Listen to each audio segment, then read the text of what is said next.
முன்பு வந்து நாங்கள் பெரிதும் நேசிக்கின்ற எங்களின் அன்பு உறவுகள் அனைவருக்கும் வணக்கம்.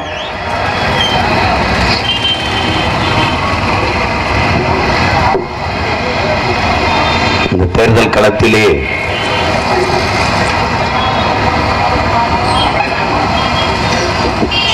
ஒரு புரட்சிகர அரசியலை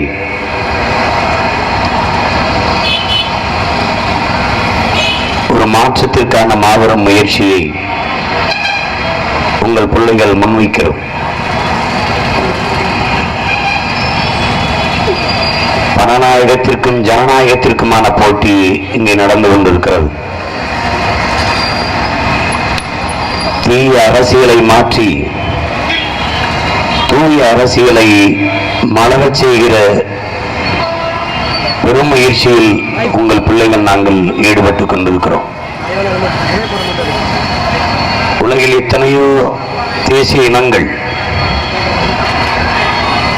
அடிமை நிலையிலிருந்து உரிமை பெற்று வாழ்வதற்கு அரசியல் செய்கிறார்கள். பன்னெடுங்களாக நாம் உரிமை இழந்து அடிமையாக வாழ்வதற்கு அரசியல் செய்து கொண்டிருக்கிறோம். என்னுடைய தாய்மாமன் தமிழ் முழக்கம் சாகலு மீது குறிப்பிட்டது போல எண்ணற்ற பிரச்சனைகள் தமிழ் இனத்திற்கு, தமிழர் நாட்டிற்கு. எங்கள் தலைவன் மேதகவி பிரபாகரன் அவர்கள் எங்களுக்கு உணர்த்தியது போல மற்ற இனங்களுக்கெல்லாம் வாழ்வில் எப்போதாவது போராட்டங்கள் வருகிறது. தமிழ் மக்களுக்கு போராட்டமே வாழ்க்கையாக மாறி நிற்கிறது. போராடினாத்தான் வாழ முடியும் என்கிற சூழலுக்கு தள்ளப்பட்டு நிற்கிறோம். நாம் சிதைந்து அழிந்து கொண்டிருக்கிற தமிழ் தேசிய இன மக்கள் பாதுகாப்பாக வாழ்வதற்கு போராடித்தான் ஆக வேண்டும் என்ற சூழலுக்கு தள்ளப்பட்டு விட்டார்கள். இந்த வரலாற்றின் பேர் அழைப்பிலிருந்து, பெரும் பணியிலிருந்து தமிழ் இளம் தலைமுறையினர் விலகிச் செல்ல முடியாது என்கிறார். அதை புரிந்து கொண்ட இந்த தலைமுறை தமிழ் பிள்ளைகள் சாதி மத உணர்ச்சிகளை பின்னுக்கு தள்ளி நாங்கள் தமிழர்கள் என்கிற தேசிய உணர்வை முன்னிறுத்தி ஒரு மாபெரும் அரசியல் படையை கட்டி எழுப்பி வருகிறோம். என் அன்பிற்குரிய மக்களே, என் அன்பு உடன் பிறந்தவர்களே, என் தம்பி தங்கைகளே, நமது ஐயா தெய்வ திருமகன் பசுமன் முத்துராமலிங்க தேவர் அவர்கள் யானை எவ்வளவு பெரிய வலிமை மிக்க மிருகம்,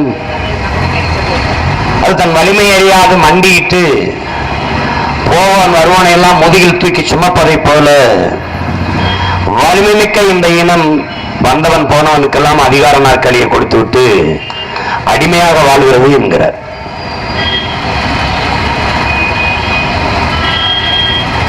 இந்த நிலையிலிருந்து மீள்வதற்கு, தமிழ் இனம் வாழ்வதற்கு இருக்கிற கடைசி வாய்ப்பு அரசியல் விடுதலை தான். அரசியல் புரட்சி ஒன்றுதான். உங்கள் பிள்ளைகள் நாங்கள் ஆள் மாற்றத்திற்கு, ஆட்சி மாற்றத்திற்கு வந்தவர்கள் அல்ல. அடிப்படை மாற்றத்திற்கு, அமைப்பு மாற்றத்திற்கு, அரசியல் மாற்றத்திற்கு வந்த புரட்சியவாதிகள்.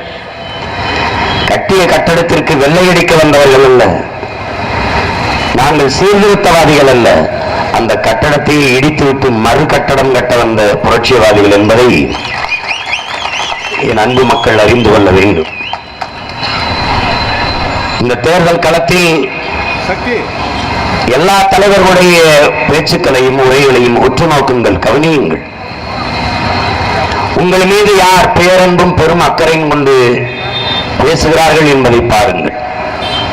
யார் இந்த மண்ணை, இந்த மக்களை தங்கள் உயிர்க்கிளையாக நேசித்து பேசுகிறார்கள் என்பதை பாருங்கள். திரும்ப திரும்ப மறுபடியும் மறுபடியும் நம்மை ஏமாற்றுகிற அரசியலை இவர்கள் முன்னெடுத்து வைக்கிறார்கள்.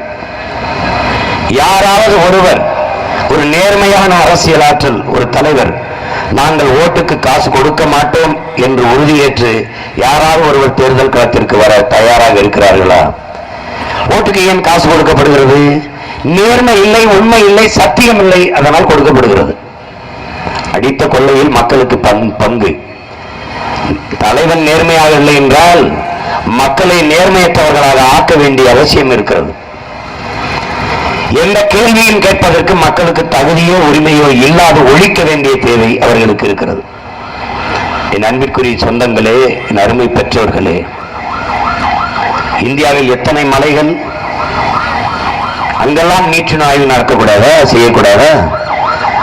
தமிழர்களுக்கு ஒரு இயற்கை கொடுத்த பெருங்குறையாக இருக்கிற மேற்கு தொடர்ச்சி மலையில் வந்துதான் நீற்றின் ஆய்வு செய்ய வேண்டுமா? அன்றைக்கு இருந்த அமைச்சர் ஜெயராம் ரமேஷ் அவர்கள் இதை மேற்கு தொடர்ச்சி மலையில் எதற்காக நீற்றின் ஆய்வு செய்வதற்கு நீங்கள் அனுமதி தந்தீர்கள் என்றால், அவர்கள் சொன்ன பதில், அங்குதான் பாறை தடிமனாக இருக்கு, கனமாக இருக்கிறது என்று. இந்தியாவிலே உங்கள் பிள்ளை ஒருவன் தான் கேட்டேன், அதை கடித்து பார்த்தீர்களா என்று.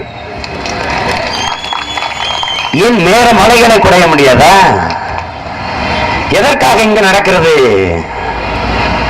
தகப்பன் இல்லாத வீடு போல தலைவன் இல்லாத நாடு தட்டுக்கட்டு நிற்கும். இது ஒரு தலைவன் இல்லாத நாடு. கேட்கறதுக்கு யாரும் இல்லை. நீற்றின் ஆய்விற்கு அனுமதி கொடுத்தவர்கள் இவர்கள், ஆய்வை நடத்த வந்தவர்கள் இவர்கள்.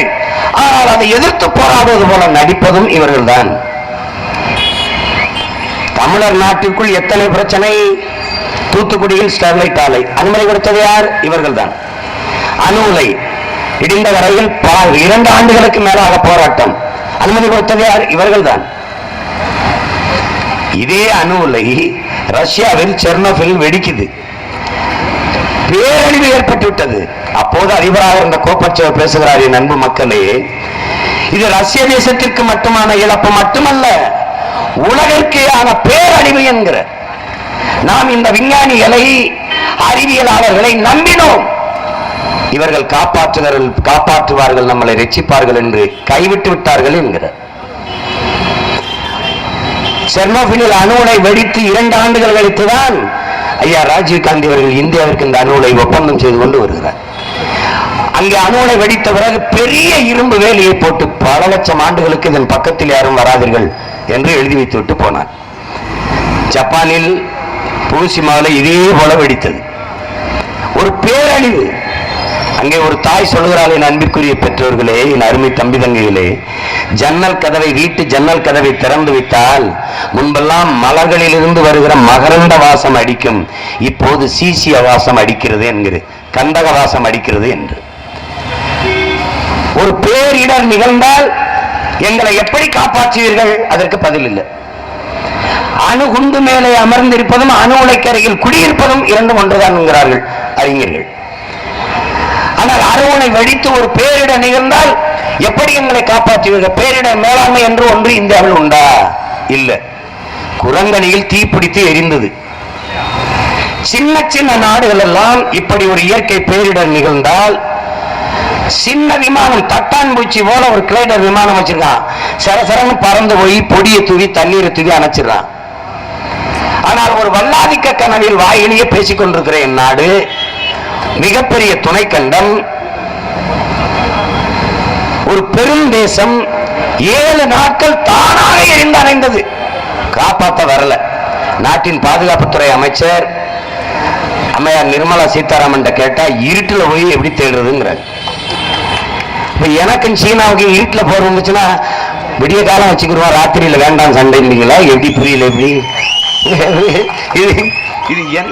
இது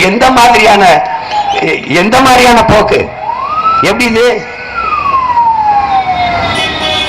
இவ்வளவு பெரிய ராணுவ கட்டமைப்பு வைத்து காடு அழிகிறது, மக்கள் சிக்கிக் கொண்டார்கள், காப்பாற்ற ஒருவரும் அல்ல.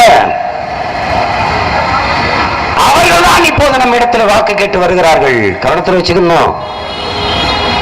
காங்கிரஸ் கட்சி அணு உலையை திறக்கணுங்குது, பிஜேபி அணு உலையை மூட முடியாது திறக்கணுங்குது. இதே காங்கிரஸ் கட்சி கேரளாவிற்கு அணு உலை வருகிற போது என்ன சொன்னது? அது நுட்பமா பார்க்கணும். கேரளாவிற்குத்தான் முதலாக அணு உலை வந்தது. அவர்கள் முடிவெடுத்தார்கள், நாங்கள் வெளிச்சத்தை வாழ்வதை விடவும் உயிரோட வாழ்வது முக்கியமானது, எடுத்துக்கொண்டு போங்கள். ஏன் அங்க நல்ல ஆத்தாளுக்கு அப்பனுக்கும் பிறந்தவே ஆட்சியில் இருக்கான். இந்த பிரச்சனை அந்த மண்ணின் மகன் அந்த மண்ணை தன் உயிருக்கு மேலாக நேசிக்கிற ஒருவன் ஆட்சி அதிகாரத்தில் எடுத்துட்டு போட்டான். ஏன் கேரளாவில் தேசிய நெடுஞ்சாலை இல்ல, 4 வழிச்சாலை 8 வழிச்சாலை எல்லாம் இல்ல? ஏன் அங்க சுங்கச்சாவடி இல்ல? அங்கே பினராயி விஜயன் கேளுங்களேன், வரும் என் காடுகளை அழிக்கும், ரோட போடும், டோல்கேட்டை போட்டு மக்கள்கிட்ட காசை பறிக்கும். வேண்டாம், ஈரோடு காணும்ட்டான். காடுகளுக்கு இடையில் கொஞ்சம் வீடு, அது கேரளா. இங்க வெறும் வீடு, வயல் கிடையாது, காடு கிடையாது, மலை கிடையாது, ஒண்ணும் கிடையாது, ஆறு கிடையாது, எதுவும் கிடையாது, எல்லாத்தையும் முடிச்சுட்டு. எத்தனை பிரச்சனைகள்! நெடுவாசலில் ஹைட்ரோ கார்பன், கதிராமங்கலத்தில் மீத்தேன் ஈத்தேன், நாகப்பட்டினத்திலிருந்து கடலூர்ல நாகப்பட்டினம் வரைக்கும் பெட்ரோ கெமிக்கல் மண்டலம், நெய்வேலியில நிலக்கரிக்கு 10-20 ஏக்கர் நிலம் பறிப்பு. மண்ணின் வளங்கள் களவு போய் கொண்டிருக்கிறது. என் அன்பிற்குரிய தம்பி தங்கைகளே, அறிவார்ந்த இன பிள்ளைகளே, அமெரிக்க பொருளாதார அடியாரின் வாக்குமூலம் என்கிற புத்தகத்தில் எழுதிய ஜான் பெர்கின் எழுதுறான், தன் முக உரையில் எழுதுறான். என்ன எழுதுறான்? உங்கள் கண் முன்னே உங்கள் மண்ணின் வளங்கள் களவு போவதை பார்த்து கொண்டிருக்க நீங்கள் சபிக்கப்பட்டு விட்டீர்கள். உங்கள் நாட்டின் தலைவர்களுக்கு நாங்கள் கடன் கொடுப்போம், கையெழுத்து வைப்போம், பொருளாதாரம், பாதுகாப்பு, தொழில்நுட்பம், இதில் தொழில் வளர்ச்சி, இதில் வேலை செய்வதற்கு அவர்களை நாங்கள் பயன்படுத்துவோம். அவர்கள் தங்கள் நாட்டில் சாலை போடுவது, வானூர்தி நிலைய விரிவாக்கம், வானூர்தி நிலையம் கட்டுவது, மருத்துவமனை கட்டுவது, இப்படி ரோடு போடுவது, இப்படி பல பணிகளை செய்து தங்கள் இருப்பை தக்க வைத்துக் கொள்வார்கள். அதுதான் நடக்குது இங்க. இது நன்கு கவனிச்சுக்கணும். நம்மளை சுத்தி எது போன்ற ஒரு அரசியல் கட்டமைக்கப்படுது என்பது உள்நாட்டு வெளிநாட்டு பெரும் முதலாளிகளின் வள வேட்டைக்காராக நம் தாய்நாடு மாறிக்கொண்டிருக்கிறது என்பதை நீங்க புரிஞ்சுக்கணும். இந்த மண்ணுக்குள் இருக்கிற கனிம வளங்கள் களவாடப்பட்டுக் கொண்டிருக்கிறது நம் கண்முன்னே. ஆனால் எதை பற்றியும் கவலைப்படாது இந்த ஆட்சியாளர்கள். ஒரு நாட்டின் நிலப்பரப்பில் 1/3 காடுகள் இருக்கணும், 33 விழுக்காடு காடுகள் இருக்கணும். காடு இல்லை என்றால் நாடு இருக்காது, நாடு அமையாது. காடின்றி நாடு அமையாது. 33 விழுக்காடு காடுகள் இருக்கணும். நம் நாட்டில் 13 விழுக்காடு தான் காடுகள் இருக்கு. ஒரு மனிதனுக்கு 422 மரங்கள் தேவை. கனடா என்கிற ஒரு நாடு 10,000 மரங்கள் வச்சிருக்க ஒரு மனிதனுக்கு. ஆனால் நமக்கு 28 மரங்கள் தான் இருக்கு. 30 வயதில் மூச்சு திணறல் வருது. பங்கஜ கஸ்தூரி வச்சு சுவாசிக்கிட்டு இருக்கான். எல்லாம் டிவியை திருப்பினா பங்கஜ கஸ்தூரி வச்சு சுவாசிச்சுக்கிட்டு இருக்கேன், எனக்கு இப்ப மூச்சு திணறல் இல்லைங்கிறான். இன்னும் 10 ஆண்டுகள் போனா எல்லாரும் ஒரு பங்கஜ கஸ்தூரியை கையில வச்சுட்டு சுத்த வேண்டியதுதான். ஒரு கார் வெளியிடுகிற நச்சு புகையை கட்டுப்படுத்த 6 மரங்கள் அவசியம். எத்தனை கார்கள் ஓடுது, எத்தனை மரங்கள் இருக்கிறது? அறிவார்ந்த என் தம்பி தங்கையில் அன்பு பெற்றோர்கள் சிந்திச்சு பார்க்கணும். மனிதர்கள் இல்லாத மரங்கள் வாழும், மரங்கள் இல்லாத மனிதர்கள் வாழவே முடியாது. இந்த உயிரியல் உண்மையை ஒரு அரசியல் தலைவரும் சொல்ல போறது இல்ல. காடுகளை வளர்க்கறதுக்கு இவங்க என்ன திட்டம் வச்சிருக்காங்க? அம்மையார் ஜெயலலிதா பிறந்த தினத்துக்கு 69 லட்சம் மரங்கள் நட்டன்னு சொன்னாங்க. எங்க 69 லட்சம் மரம்? ஒவ்வொரு ஆண்டும் பிறந்த தினத்துக்கு நட்டுக்கொண்டுதான் வந்தார்கள். எங்க அந்த மரங்கள்? எங்க அந்த மரங்கள்? எவ்வளவு பெரிய ஏமாற்று! நாட்டின் பிரதமர் ஐயா நரேந்திர மோடி மதுரையில் வந்து எய்ம்ஸ் மருத்துவமனைக்கு அடிக்கல் நாட்டினார். எப்போ? இந்த மாசம் தேர்தல், போன மாசம் நாட்டினார். உண்மையிலேயே மக்களின் மீது அக்கறை கொண்ட அரசாக இருந்திருந்தால் 5 ஆண்டு கால ஆட்சியில் அந்த எய்ம்ஸ் மருத்துவமனை கட்டி முடிச்சு கொண்டு வந்திருக்கலாமே, திறந்திருக்கலாமே.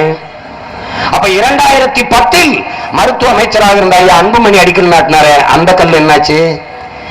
அதே இடத்தில் அதே மருத்துவமனைக்காக அடிக்கல் நாட்டினார் 2010. 8 ஆண்டு கழிச்சு 9 ஆண்டுகள் கழிச்சு மறுபடியும் அடிக்கல் நாட்டப்பட்டிருக்கு. இவர்களை போல ஒரு ஏமாற்றுக்காரர்கள் யாராவது உண்டா?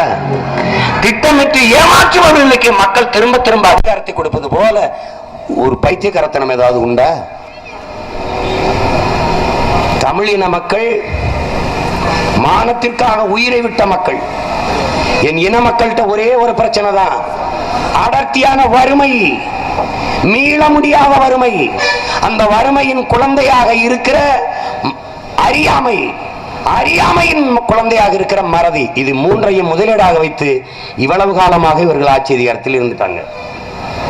தமிழர்களுக்கு கடந்த கால கனவு இல்லை, கடந்த கால காயம் இல்லை, எதிர்கால கனவு இல்லை, நிகழ்கால தேவை மட்டும்தான். இப்ப ஓட்டுக்கு எவ்வளவு கொடுப்ப, அதுதான். ஒவ்வொரு தேர்தலுக்கும் காசு கொடுக்கப்படுது, ஒவ்வொரு தேர்தலையும் வென்று போகிறார்கள். என்ன மாறுதல் நடக்கிறது, அதான் எழுப்ப வேண்டிய கேள்வி. என்ன மாற்றம் நடந்திருக்குது இந்த தேர்தலில்? யார் யாரு? காங்கிரஸ், பிஜேபி. காங்கிரஸ் வென்றால் ராகுல் காந்தி பிரதமர், பிஜேபி வென்றால் ஐயா மோடியே பிரதமர். அவர் சொல்றார்கள், நாட்டை பாதுகாக்க மோடியால் தான் முடியும். மோடியிடமிருந்து நாட்டை யாரால் பாதுகாக்க முடியும்? இதுக்கு யார்கிட்ட பதில் இருக்கு? யார் பாதுகாப்பது? பாரதிய ஜனதா ஒரு கொடிய மதவாத கட்சி, சரிதான், அதை எதிர்க்கணும், சரிதான். ஆனால் உன் இனத்தை கொன்ற கொடுங்கோல் கட்சி ஒன்று இருக்கு, காங்கிரஸ் கட்சி. கண்ணு முன்னாடி நம் இனத்தை கருவறுத்த கட்சி காங்கிரஸ். காங்கிரஸ் என்பது தமிழ் இனத்தின் பரம்பரை எதிரி, பாரதிய ஜனதா என்பது மானுட குலத்தின் எதிரி. ரெண்டையும் ஒழிக்கணும், ரெண்டையும் ஒழிக்கணும். இதே இந்த தொகுதியில் போட்டியிடுகிற ஐயா ஈவிகே இளங்கோவன் அவர்கள் காங்கிரஸ் கட்சியின் வேட்பாளர். எங்கள் அன்பு தம்பி பாலச்சந்திரன் இறந்து கிடந்த போது யாரோ ஒரு பையன் செத்துட்டான் என்றார்கள், ஆனால் பிரபாகரன் மகன் என்றார்கள். மனசுக்கு நிம்மதியாக இருந்தது என்றார். அவருக்கு தான் ஓட்டு போட போகிறீர்களா? கதற கதற நம் இனத்தை கொண்டு குவித்த கட்சி காங்கிரஸ் கட்சி, அதன் ஆட்சி. கூட நின்று வேடிக்கை பார்த்த கட்சி திராவிட முன்னேற்ற கழகம். நம் இனத்தின் பிணத்தின் மீது நாற்காலியை போட்டு பதவி அனுபவித்தவர்கள். இவர்களுக்கா எல்லாத்தையும் மறந்து கடந்து போனால் நீங்கள் மானமுள்ள இனத்தின் மக்கள் அல்ல, இறந்த பிணத்தின் கூட்டம். 10 ஆண்டுகள் கடக்கல, 10 ஆண்டு. ஒரு தலைவன் அதை பத்தி பேச தயாரா இல்ல, ஒருத்தர் கிடையாது. அந்த நிலத்தில் நடந்தது இந்த நிலத்தில், இந்த இனத்தில் உனக்கு நாளைக்கு நடக்காது என்பதற்கு என்ன உறுதி இருக்கிறது, உத்தரவாதம் இருக்கிறது, என்ன இருக்கிறது? இதே இந்திய கடலுக்குள் 840 மீனவனை சுட்டு கொன்றான் சிங்களன். தடுக்க எவன் இருந்தான்? இந்த நாட்டு ராணுவம்.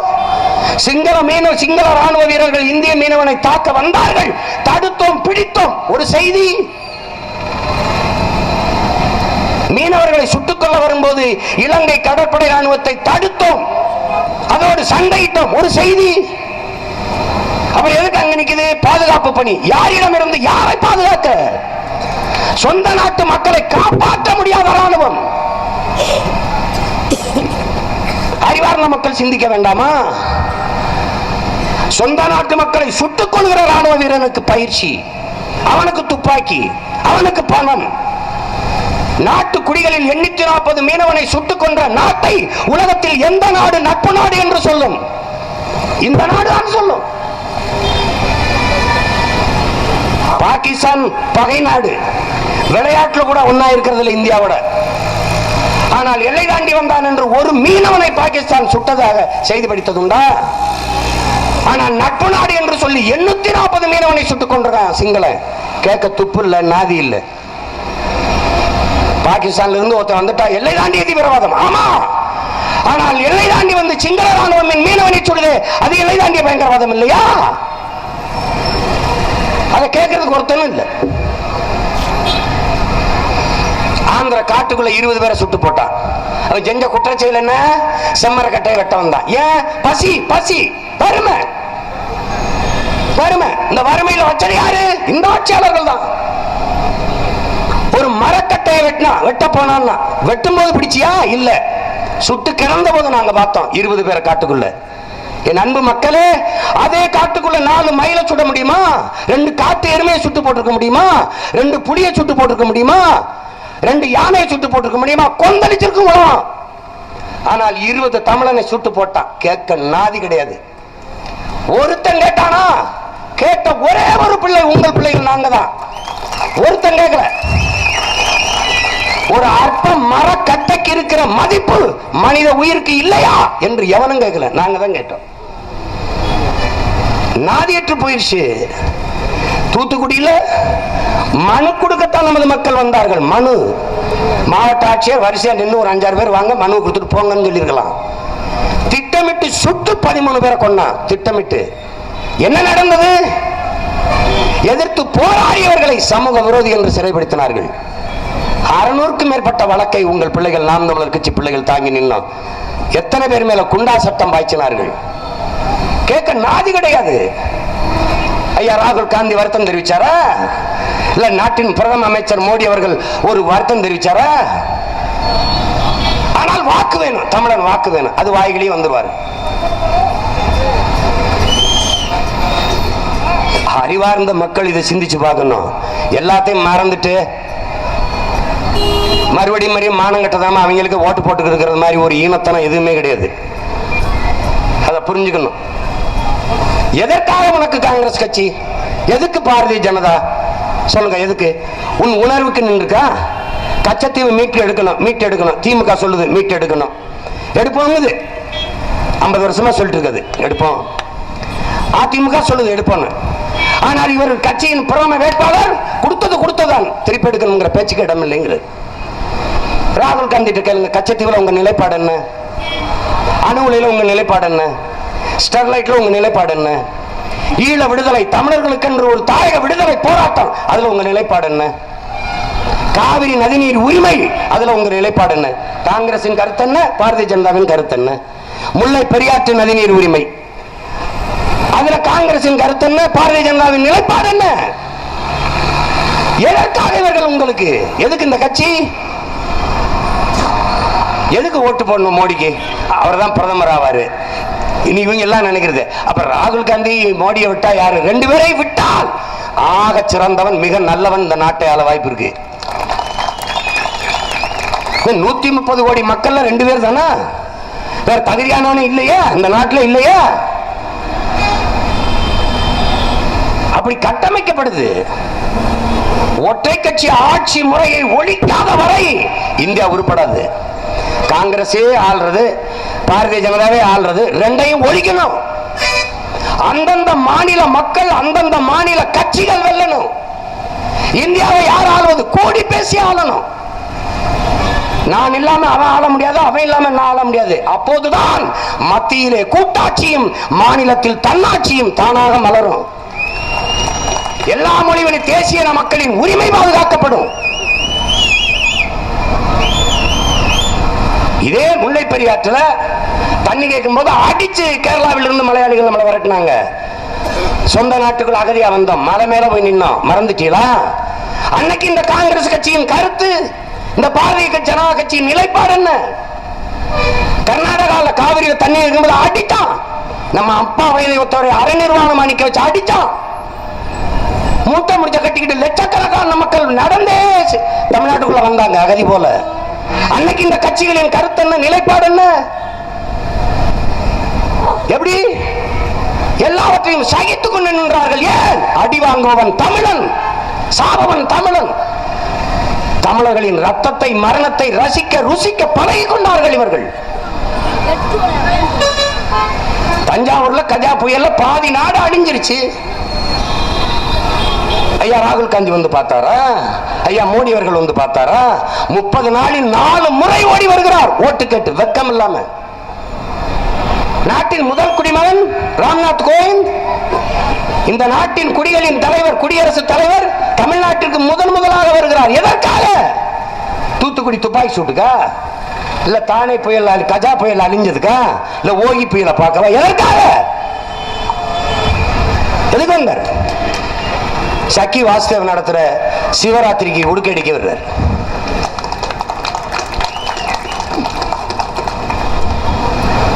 அறிவார்ந்த மக்கள் சிந்திக்கணும், எது அரசியல், எது சரியானது. இந்த நாட்டில் எந்த தலைவராவது வந்து புவி சார்ந்த அரசியல், சூழியல் சார்ந்த அரசியல், காடு மலை சார்ந்த அரசியல், நீருக்கான அரசியல் யாராவது பேசுறது உண்டா? யாரு? 2020 நிலத்துக்குள்ள ஒரு சொட்டு தண்ணீர் இருக்காது, நிதி ஆயோக்கு அறிவிக்குது. ஸ்டெர்லைட் ஆலையை மூடினா தாமிர தட்டுப்பாடு வரும் என்று பேசுகிற தலைவர்கள் தண்ணீரின் தட்டுப்பாடை பற்றி பேச மறுப்பது ஏன்? தண்ணீர் எப்படி வாழ்றது? நீங்க குளிக்காம ஒரு வாரம் இருக்கலாம், குடிக்காம எத்தனை நாள் இருப்பீங்க? ஒரு நீரற்ற நகரமாக உன் நாடு மாறிக்கொண்டிருக்கிறது, கவலை வேண்டாமா? தண்ணீரை மிக உயர்ந்த விற்பனை பொருளாக ஆக்கியது யார்? தண்ணீர் மனித தேவை மட்டும்தானா? அறிவார்ந்த மக்கள் இந்த கேள்வியை எழுப்பி பார்க்க வேண்டாமா? தண்ணி எனக்கு தாகமா இருக்குன்னா கடையில் ஒரு அக்கோஃபனா வாங்கி குடிப்பேன், ஒரு கிண்ணை வாங்கி குடிப்பேன்.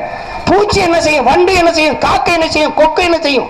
நாய், நரி, ஆடு, மாடு, பாம்பு, பல்லில என்ன செய்யும்? மற்ற உயிர்கள் வாழாத மனிதன் எப்படி வாழ முடியும்? இதை எந்த தலைவர் யோசிச்சு பேசுறான்? எவன் சிந்திக்கிறான்? யார் சிந்திக்கிறான்? என்னது? மலைகளை புறம் குடஞ்சு கல்குவாரியாக்கி கிரஷ் நசுக்கி காசாக்குறான். நரிசிக்கு மணலை முழுக்க தின்னாச்சு, ஆற முழுக்க வித்து தின்னாச்சு, செத்துருச்சு ஆறு. ஆறை உருவாக்கியது எது? அருவி. அருவியை உருவாக்கியது யாரு? மலை. தாயின் முளை மார்பில் இருந்து பால் போல பூமி தாயின் மலை மார்பில் இருந்து அருவி வந்தது. அருவிதான் ஆறை தந்தது, ஆறுதான் நீரை தந்தது, நீர் தான் சோறை தந்தது, சோறு தான் அதுக்கப்புறம் தான் வயிறு வந்தது, உயிர் வந்தது, வாழ்க்கை வந்தது, உலகம் வந்தது. அந்த மலையை கல்குவாரி என்று நசுக்கிறான். மழை அழிஞ்சிருச்சுன்னா உனக்கு மழை இல்லை, ஒரு நாடு பாலைவனமாயிரும், முடிஞ்சு. அதுக்கு ஒரு அம்மானாலும் வராது, அப்பானாலும் வராது. மரங்களை வெட்டி விற்கிறீர்கள், நாங்கள் நட்டு வைத்து விட்டு இன்னொரு தலைமுறைக்கு விட்டுட்டு போவோம். ஆனால் மணலையும் மலையையும் யார் உருவாக்குவது? எப்படி உருவாக்க முடியும்? அதை சிந்திக்க வேண்டாமா? இதை பத்தி எந்த தலைவர் பேசுவார்? யார் பேசுவார்? அரசியல் தளத்தில் யாரு பேசுவார்? நாங்கள் வந்தால் 2 கோடி பேருக்கு வேலை வாய்ப்பு. வந்த போது யார் 2 கோடி பேர் வேலை இல்லாம போனா? 2 கோடி பேர் வந்த போது ஏன் தரல? நாங்கள் ஆட்சிக்கு வந்தால் விவசாயிகள் கடனை தள்ளுபடி பண்ணோம். சரி, விவசாயி யாரால கடனாளியானா? யார் ஆட்சியில கடனாளியானா? போன தடவை ஆட்சிக்கு வந்து தள்ளுபடி பண்ணீங்க, அப்புறம் மறுபடியும் கடங்காரனானா? இப்ப தள்ளுபடி பண்ணா மறுபடியும் கடங்காரன் ஆவானா ஆக மாட்டானா? என்ன மாதிரி ஒரு போக்கு? தேர்தல் நேரத்தில் இந்த வெற்று பசப்பான இனிப்பான வார்த்தைகளை சொல்லி சொல்லி வாக்கை பறித்து பறித்து கேவலம் கேவலம். மாணவர்களின் கல்வி கடனை தள்ளுபடி பண்ணுவான், மாணவர்கள் மீது அக்கறை. கடன் வாங்கி கல்வி கற்கிற நிலையில் என்னை வைத்தவன் யார்? கல்வி மானுட உரிமை, அதை கொடுக்க வேண்டியது அரசின் கடமை. அதை கொடுக்காமல் இருப்பது எவ்வளவு பெரிய கொடுமை. கல்வியை தனிப்பெறும் முதலாளிகளின் விற்பனை பொருளாக கொடுத்தது யார்? என்ன பொருளாதார கொள்கை? தனியார் மயம், தாராளமயம், உலகமயம், சந்தை. சந்தை. சீன கொட்டா, சீன சாம்பல், சிகரெட்டு சாம்பல் தட்டுற வரைக்கும், ஆஸ்ட்ரே வரைக்கும் சீனா. திரைக்கதவு, சன்னல், சேலை, மேசை, கட்டில் எல்லாம் சீனா. எல்லாம் முடிஞ்சு போச்சு. ஒரு சந்தை பொருளாதாரத்தை ஏற்று வைத்துக் கொண்டு இந்த நாடு மக்களையும் ஒரு பண்டமாக மாற்றி நிறுத்தி விட்டார்கள். தொலைக்காட்சி திருப்பு, நிகழ்ச்சிக்கு இடையில விளம்பரம் வருதா, விளம்பரத்துக்கு இடையில நிகழ்ச்சி வருதான் பாரு. ஏன்னா வர்த்தக உலகம், உன்னுடைய நாடு ஒரு சந்தை. இந்த பர்பஸை போடுன்னு ஒரு டாக்டர் சொல்லிட்டு இங்கிட்டு போவான், இங்கிட்டு வந்து இன்னொருத்த இந்த பேஸ்ட் வச்சு வளர்க்கும்பா. இன்னொரு பொம்பளப்புல வந்து என்ன இருதலில் ரத்தமா அப்படின்னு அது கூட வந்து கேட்கும். இந்த சாம்பை போட்டு குழி, இந்த சாம்பை போட்டு குழின்பா. 4 நாள் போட்டு குளிச்சுன்னா ஒரு சுத்தமா ஒன்றும் இருக்காது, முடி நிம்மதியா இருக்கலாம். எல்லாம் இதை சாப்பிடு, இதை சாப்பிடாது, அதை சாப்பிடு, இதை சாப்பிடு. சந்தை உலகம், வர்த்தக உலகம். இது சந்தை பொருளாதாரத்தை ஏற்றுக்கொண்டிருக்கிற எந்த நாடு வாழும் வளரும். உன் தேசம் எப்படி கட்டமைக்குது? உலக வங்கியில கடன் 57 லட்சம் கோடி கடன் இந்தியா. நாட்டு குடிகளிடத்தில் வரியை வாங்கி, அந்நிய வங்கிகளிடத்தில் கடனை வாங்கி ஒரு நாடு பொருளாதாரத்தில் வளர்ந்துவிடும் என்பது பைத்தியக்காரத்தனமாக இல்லையா? எந்த நாடு தற்சார்பு பசுமை பொருளாதாரத்தை, வேளாண்மையை முன்னிறுத்தி பொருளாதாரத்தை கட்டமைக்கிறதோ, உற்பத்தி பொருளாதாரத்திற்கு எந்த நாடு வருகிறதோ அதான் வாழும் வளரும். எல்லா நாடும் made in Japan, made in Russia, made in China, made in German, made in Singapore. என் நாடு மேக் இன் இந்தியா. ஏன் நீ மேடிங் பண்ணல? அவ்வளவுதான். இல்ல வாய்களையே छोटा छोटा नहीं है, बड़ा बड़ा है. அத சின்னதா இல்லையா பெருசா, எதையும் சின்னதா திருடாத, பெருசா திருடிடு. Swachh Bharat, clean India. மிச்ச பாரத்தை என்ன பண்ணுவோம்? அதை நாங்க வித்து தின்றுவோம். திட்டமே தான். காங்கிரசுக்கும் பாரதிய ஜனதாவுக்கும் என்ன மாற்று கண்டுபிடிச்ச? அவன் காவி கட்டின காங்கிரஸ், இவன் கதர் கட்டின பாரதிய ஜனதா. அவன் பாபர் மசூதியை இடித்தது RSS, பாரதிய ஜனதா இடிக்க அனுமதித்தது காங்கிரஸ். மறுக்க முடியுமா? அன்னைக்கு நாட்டின் பிரதம அமைச்சர் நரசிம்மராவ் வலிமை மிக்க ராணுவத்தை வைத்திருந்த நாடு. அவனுக்கு தெரியாத அவன் இடிப்பான்னு சரத்பவர் சொல்லலாம். 1/2 கிலோமீட்டருக்கு முன்னாடியே நிறுத்திடுறேன்ட்டு. பார்த்துக்கலாம் இடிக்க அனுமதித்தவன் காங்கிரஸ்காரன். நீ நினைச்சுக்கிட்டு இவன் வந்து மதவாதி, இவன் மிதவாதின்னு. 2 பேரும் இயக்கப்ப. உன் இனத்தை கொன்னது யாரு? காங்கிரஸ். ஒரு மான தமிழன், நல்ல தமிழ் தாய்க்கும் தமிழ் தகப்பனுக்கும் பிறந்தவன் மானத்தாய் மார்ல பால் ஒடிச்ச எவனாவது கை சின்னத்துக்கு தாமரை ஓட்டு போடுவானா? அறிவு வேண்டாம், அறிவு வேண்டாம். கொத்து கொத்தா உன் மொழியை பேசிய காரணத்திற்காக, உன் இனத்தில் பிறந்ததற்காக கொல்லப்பட்ட மக்கள் நம் ஈழச் சொந்தங்கள். எதுக்காக கொல்லப்பட்டான்? நாடு கெட்டு போறானா? யாருக்கு? பிரபாகரன் பொண்டாட்டிக்கும் பிள்ளைக்குமா? தான் பிறந்த பெருமை மிக்க தமிழன் என்கிற இனத்திற்கு ஒரு தேசம் கட்ட போறான். ஒரு நாடு, ஒரு இனம் என்றைக்கு விடுதலை அடையும், அது என்றைக்கு தனக்கென்று நாடு அடைகிறதோ அன்றுதான் அந்த இனம் முழுமையான விடுதலை அடையும். உலக வரலாற்றில் தேசிய இனங்கள் செய்த புரட்சியை முன்மாதிரியாக பார்த்து இந்திய பெருநிலத்தின் விடுதலைக்கு புரட்சி செய்த மாவீரன் சுபாஷ் சந்திர போஸை முன்னத்தியராக ரோல் மாடலாக ஏற்று தன் இனத்தின் விடுதலைக்கு புரட்சி செய்த புரட்சியாளன் பிரபாகரன். எப்படி கட்டமைச்சான்? உன் இனத்தை கொன்றவனை தலைவன் என்றும், உன் இனத்தை காப்பாற்ற நின்றவனை பயங்கரவாதி என்றும் கட்டமைச்சான். உங்கள் பிள்ளைகள் நோய்க்கு எரிஞ்ச இந்திய நிலத்துல,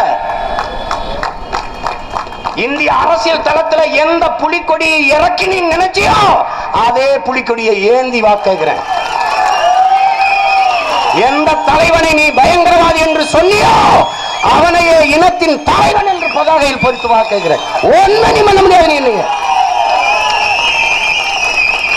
ஒன்னும் பண்ண முடியாது. என் வெற்றியை நீ தள்ளி போடலாம், தடுக்கவே முடியாது.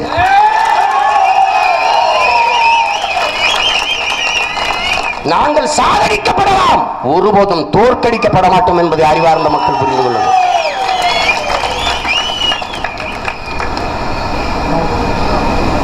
இந்த கட்சிகள் உண்மை நேர்மை துணிவு இருந்தால் வாக்குக்கு காசு கொடுக்காமல் எங்களை எதிர்த்து வென்று காட்ட முடியுமா? எல்லாரும் சமாதியிலையும் சத்தியம் செய்கிறீர்களே, அப்படி உங்க தலைவருடைய சமாதியில் ஒரு தடவை சத்தியம் பண்ணிட்டு வாங்கல, ஓட்டுக்கு நான் காசு கொடுக்க மாட்டேன்ட்டு. கதற கதற கொன்னா கத்தியவன் நான், ஓராண்டுக்கு மேல அதற்காக சிறைப்பட்டவன் நான். எத்தனை காலம் ஆனாலும் மறக்க மாட்டேன் நான். அந்த வன்மத்தை, அந்த வடுவை அப்படியே வச்சிருப்பேன். கொத்து கொத்தாக எங்கள் பிள்ளைகளை கொன்று குவிச்சிங்க. பாலியல் வன்புணர்வுக்கு ஆளாக்கி கொலை செய்த எங்க அக்கா தங்கச்சியின் எண்ணிக்கை எத்தனை ஆயிரம். கர்ப்பிணி பெண்களின் வயிற்றை கீறி பிள்ளை பிஞ்சுகளை எடுத்து கீழே போட்டு பூட்ஸ் காலால் நசுக்கி கொண்டது. சிட்டுக்குருவி போல காசு சேர்த்து வந்து ரத்த பொட்டலங்களை வாங்கி கொண்டு போனதை காலால் மிதிச்சு பூட்ஸ் காலால் நசுக்கி சிதைத்தது இதே திராவிட முன்னேற்ற கழகத்தின் ஆட்சி அதிகாரி சாபர் சேட்டு. மறுக்க முடியுமா?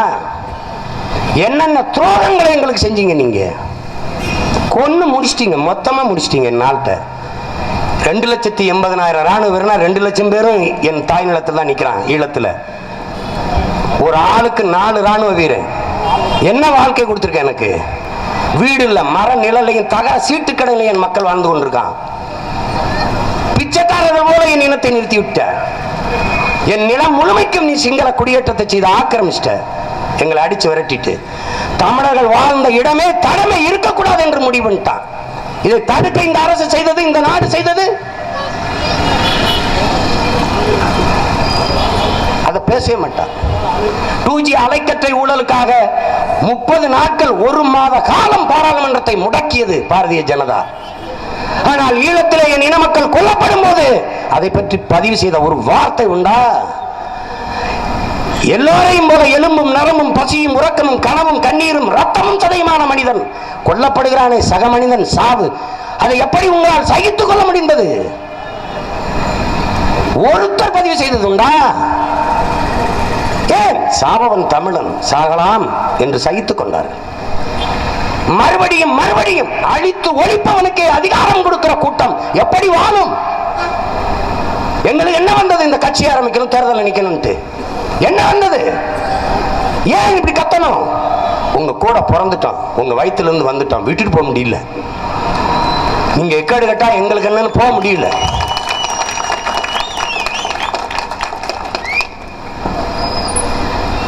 எல்லா கட்சியும் காசு கொடுக்குது, எந்த கட்சிக்கு போடுவீங்க? அதுல ஒரு தர்மம். அந்த இலக்காரன் 3 ரூபா கொடுத்தான், அவன் இந்த சூரியங்காரன் 2 ரூபா கொடுத்தான், அந்த பெட்டிக்காரன் ஒரு 2 ரூபா கொடுத்தான், 5 ஓட்டு அவனுக்கு 2, அவனுக்கு 2, அவனுக்கு நான் போடுவோம். தர்மம். இது தர்ம சிந்தனை இல்ல, கர்ம சிந்தனை. கேவலம். ஓட்டுக்கு காசு கொடுப்பவன் பாவி, அந்த காசை வாங்கி கொண்டு ஓட்டு போடுபவன் தேச துரோகி என்று தெய்வ திருமகன் ஐயா முத்துராமலிங்க தேவர் குற்றம் சாட்டினார். பேரங்க அண்ணா அவர்கள் தங்கத்தை யாராவது தவிட்டுக்கு விற்பார்களாங்கிறார். தவிட்டுக்கு அவர் பிள்ளைகள் தான் தவிட்டுக்கு வாங்குது தங்கத்தை.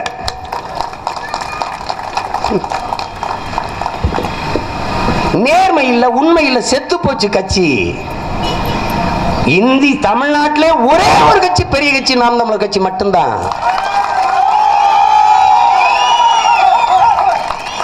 கிராம சபை கூட்டம் நடத்துறார் ஐயா ஸ்டாலின். கிராம சபை கூட்டம், கிராமத்துக்குள்ள போய் கூட மக்கள் தானா வரல, 200 ரூபாய் காசு கொடுத்து கூட்டிட வேண்டியிருக்கு. அப்புறம் என்னது பெரிய கட்சி? 1 கோடி தொண்டர்களை கொண்ட கட்சி. அப்புறம் அதுக்கு கூட்டத்துக்கு காசு கொடுத்து ஆள் கூட்டி வரிய? 1.5 கோடி தொண்டர்களை கொண்ட கட்சி, எதுக்கு அப்புறம் ஓட்டு காசு கொடுக்குறீங்க? ஏன்னா தொண்டன் இல்ல, செத்து போய்விட்டது இந்த கட்சிகள். வைத்திய காத்திருந்தால் கிளைமேக்ஸ் போல விஜயகாந்த் 2 ரீலுக்கு முன்னாடியே விஜயகாந்த் இறந்துருவார். 2 ரீலுக்கு முன்னாடியே அந்த படத்துல ரேவதி தூக்கி கொண்டு ஒரு கல்ல சாத்தி அருவாளை கையில கொடுத்துரும், செத்து போயிட்டாரு அவரு. அது மாதிரி இந்த கட்சிகள் செத்து போச்சு. பணம் நிறைய இருக்கு, டிவி நிறைய வச்சிருக்கான், இருக்கிற மாதிரி காட்டுறான். ஒரு நாள் விஜயகாந்த் அந்த படத்துல வைத்தியகாந்த் இருந்தால காத்தடிச்சவன சத்துன்னு விழுவார்ல, அப்படி ஒரு நாள் இது செத்து விழும். நீ பார்த்துக்கிட்டே இரு.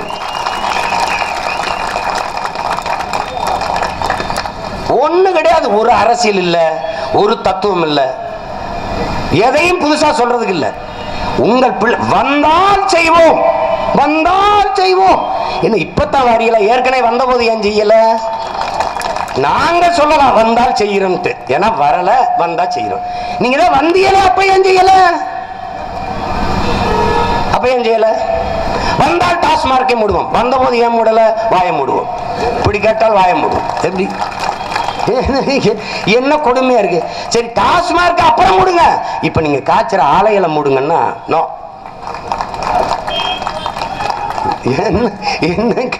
என்ன கொடுமை பாருங்க. உங்கள் பிள்ளைகள் நாங்க சொல்றோம், இதை எந்த கட்சியாவது சொல்ல சொல்லுங்க. கல்வி மானுட உரிமை, அறிவை வளர்க்கிற கல்வி என் தேசத்தின் குடிகளுக்கு ஏழை கொன்று பணக்காரனு கொன்று இல்லாது சரியான சமமான தரமான கல்வி இலவசம். இதை சொல்ல சொல்லு. நாங்களும் கொடுத்து கொண்டுதான் இருக்கிறோம். கல்வி அரசு பள்ளி கல்லூரி எல்லாம் இருக்கிறது என்கிறார்கள். எந்த அமைச்சர் மகன் அரசு பள்ளி கல்லூரியில் படிக்கிறான்? எந்த எம்எல்ஏ எம்பி மகன் படிக்கிறான்? எந்த அரசு பள்ளி கல்லூரியில் வேலை பார்க்கிற பேராசிரியர் பெருமக்கள் ஆசிரியர் பெருமக்களின் பிள்ளை அந்த பள்ளி கல்லூரியில் படிக்குது? படிக்கல. ஏன்? தரமா இல்ல. ஏன் தரம் இல்ல? தரங்கட்டவர்கள் கையில் ஆட்சி அதிகாரம், அதனால் தரம் இல்லை.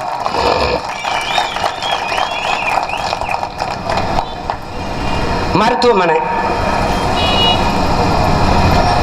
தரமான மருத்துவத்தை, மருத்துவம் ஒரு மகத்தான சேவை, அது என் மக்களுக்கு தேவை. இது எங்க கொள்கை முடிவு. ஏழை கொன்று பணக்காரனு கொன்று இல்லாது நாட்டின் முதல் குடிமகன், முதல் அமைச்சர், பிரதம அமைச்சருக்கு என்ன மருத்துவம் கிடைக்கிறதோ அது கடைகோடி குடிமகனுக்கும் கிடைக்க செய்வதுதான் தூய மக்களாட்சி. அதான் சரியான ஜனநாயகம். அப்படிப்பட்ட மருத்துவத்தை தரமாக, சரியாக, இலவசமாக நாங்க சமமா கொடுப்போங்கிறோம். இதை யாரையாவது சொல்ல சொல்லுங்க.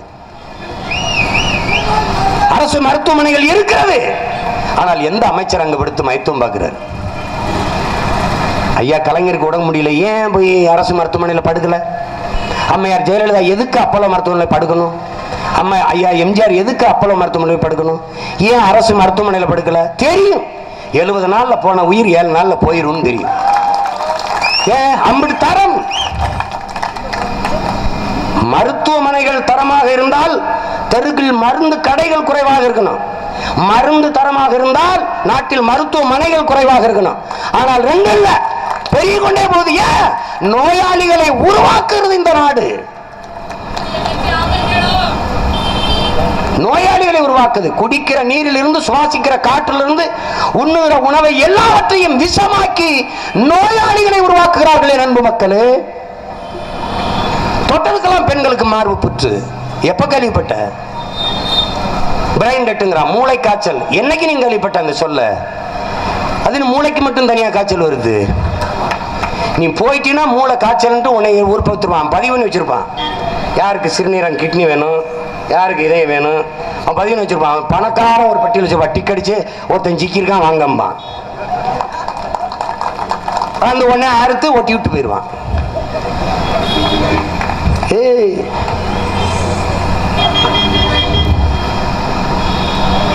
ஏதோ பொழுதுபோக்குக்கு நாங்க கத்திக்கிட்டு இருக்கோம்னு நினைக்க கூடாது. இதெல்லாம் பேசுறது எங்களை விட்டு அங்கிட்டு காசை வாங்கிட்டு ஓட்ட போட்டு போயிட்டு கூடாது. போவாங்க, இலைக்கு போடுங்க, சூரியனுக்கு போடுங்க, கைக்கு போடுங்க, தாமரைக்கு போடுங்க. போட்ட ஒரு கஷ்டமும் உங்களுக்கு தீராது. குஷ்டம் தான் வரும் கைக்கு. இப்படி வந்துடுறேன் எம்ஆர் அதை போல அப்படி அடிச்சு தெரிய வேண்டியதான். ரத்த கண்ணி எம்ஆர் அதை மாதிரி இது வரைக்கும் போட்டு என்ன கஷ்டம் தீர்ந்துருக்கு? எதுக்கு திரும்ப திரும்ப? பூனைக்கு பாலை காய்ச்சி வைங்க, சூட்டோட காய்ச்சி வைங்க. அது ஒரு தடவை குடிக்கும், சுற்றுச்சுன்னா மறுபடியும் வெள்ளையா எது வச்சாலும் கிட்ட வராது பூனை.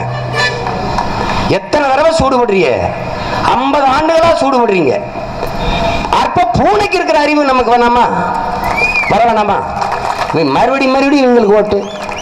இதுல காசு வாங்கிக்கிட்டு பக்கன பேச்சு விடுப்பா. நம்ம காசு தானப்பா, நம்ம காசு தான் ராஜா. நமக்கு இல்லாம அவன்கிட்ட போச்சு அந்த நம்ம காசு. திருடிட்டான், மறுபடியும் ஓட்ட போட்டாலும் மறுபடியும் திருடுவான். 100 கோடியை செலவுன்றான், 30 கோடி 40 கோடிங்கிறான். கேட்கும் போதே தலை சுத்துது. எண்ணி முடிக்கும்னே இறந்துருவோம் போல் இருக்கு. இவ்வளவு பணத்தை முதலீடு செய்து வென்று போய் உங்களுக்கு சேவை செய்ய போறாங்களா?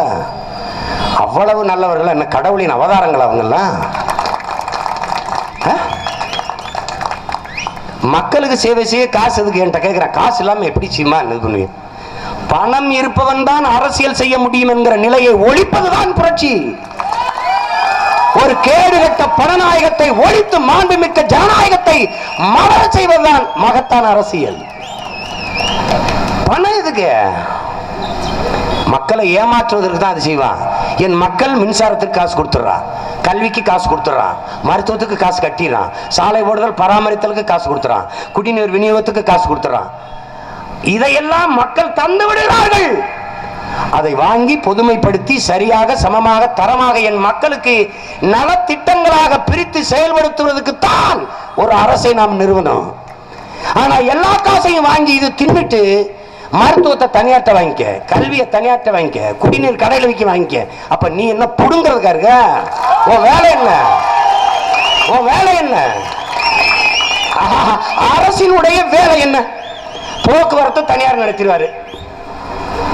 தனியார் பஸ் எல்லாம் நல்லா இருக்கு, அரசு பஸ் உட்கார சீட்டுல ஓட்டுநருக்கு.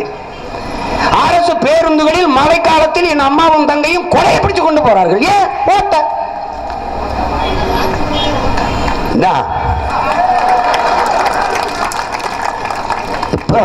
இந்த பிரச்சனைகளை நீங்க நுட்பமா கவனிக்கணும். 3 லட்சம் கோடி கிட்ட கடன், ஆனாலும் வங்கியில 2000 போடுறீங்க. எங்க இருந்து? கையில இருந்து போடுவியா, பையில இருந்து போடுவியா? எங்க இருந்து போடுவ? 3 லட்சம் கோடி கடன். என்ன நலத்திட்டத்தில் செலவு பண்ண? எதுல செலவு பண்ண? இலவசம் கொடுத்த. யார் கேட்டது? மிக்சி இலவசம் தான் என்று தெருவிறங்கி போறான்னு என் அக்கா தங்கச்சி எத்தனை பேரு? கிரைண்டர் கூட என்று கேட்டவன் யாரு? நான் கேட்டது சரியான தரமான கல்வி, கல்விக்கேற்ற வேலை, வேலைக்கேற்ற சம்பளம், அதை கொண்டு வாழ்கிற பெருமை மிக்க வாழ்வு. இதுதான் நான் கேட்கிறது. அதுதானே ஒரு இனத்தை தன்மானத்தோடு வாழ வைக்கிற செயல். நாங்கள் கேட்பது உயிர் காக்கும் மருத்துவம், தூய குடிநீர் இலவசம்.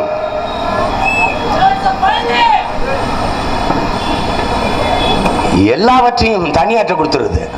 வானூர்தியா தனியார் நடத்துவார், கல்வி நிறுவனமா தனியார் நடத்திக்குவாரு, மருத்துவமனையா தனியார் கட்டிக்குவாரு, தண்ணீரா தனியார் வித்திருப்பாரு, மின் உற்பத்தி விநியோகமா தனியார் பண்ணுவாரு, ரோடா அவனே போட்டு பராமரிச்சு டோல் சுங்கச்சாவடி சாவடி சாவடின்னு சாவடிச்சுட்டு இருப்பான்.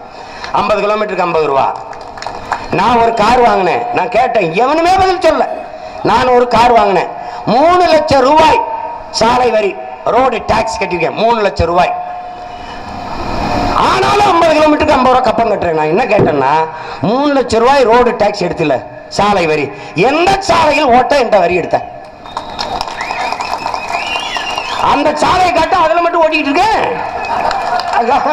காட்டு என்னங்கடா டேய், ரோட்டை வித்துட்டானா இல்லையா? ரோட்டை வித்தவன் நாட்டை வித்துருப்பானா இல்லையா?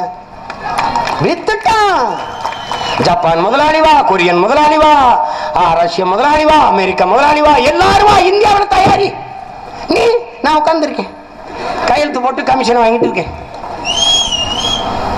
நீ இதுல எந்த நாட்டில் தயாரிக்க, எந்த நாட்டில் முதலீடு செய்யிருக்க? நம் நாடு முதலீடு செய்திருக்கிறது, சுவிஸ் வங்கியில்.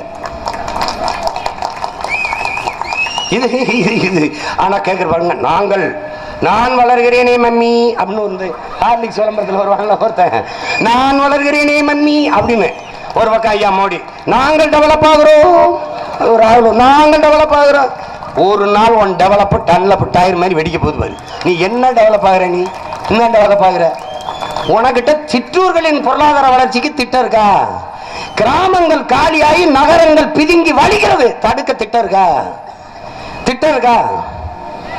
இருக்கா? உனக்கு நீ ஸ்மார்ட் சிட்டி வச்சிருக்க, ஸ்மார்ட் வில்லேஜ் வச்சிருக்கியா? கிராமங்கள் காலியாகி கொண்டிருக்கிறது. கிராமங்கள் காலியானால் என்ன?